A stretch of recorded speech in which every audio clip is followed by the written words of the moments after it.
Good morning.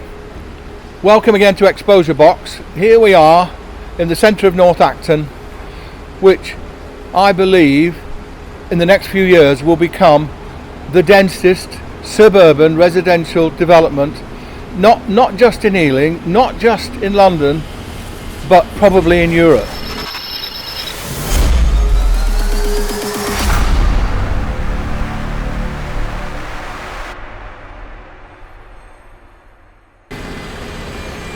What have been constructed recently, are being constructed, have got planning for construction, have been announced, are 27 tower blocks of 10 stories or more.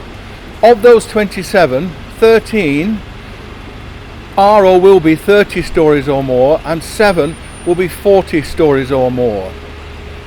Now, what this will bring to this small footprint of North Acton is just over 5,000 flats. That's given that all the flats are sold, they're rented, and people occupy them. As well as that, there are almost 2,000 student flats as well. So in term time, in the next 10 years, we're looking at 10,000, 12,000 people. Now, what will that do for rush hour? What will it do to packing the pavements, right? What will it do to North Acton Tube Station, which is the central line into the city and the West End, that is quite a small station with fairly narrow platforms? Will people be able to get into the stations? Will they be able to get onto the trains? Then if you walk south to Acton Main Line, when the Elizabeth line arrives, if it ever does in my lifetime, there'll be hundreds or maybe thousands of extra commuters there. Will they get onto the trains? Will they get into the station? The census for 2011 said there were just over 60,000 people living in Acton. Now let's just keep that number in mind when we look at, for example, the provision of healthcare around here. Okay? Now, what happened in July this year was that all over England, GP surgeries were linked together in what are called primary care networks. The one in Acton is extraordinary because it's over 77,000 patients. Most of the other ones in England are more than 50,000. So these thousands of people are coming to live here. Will they be able to get to see a GP? Will they even be able to sign on at a surgery? And will they have to wait 2 weeks or 3 weeks or 4 weeks for a consultation? And if they get seriously ill or they're damaged seriously in an accident, what about accident and emergency?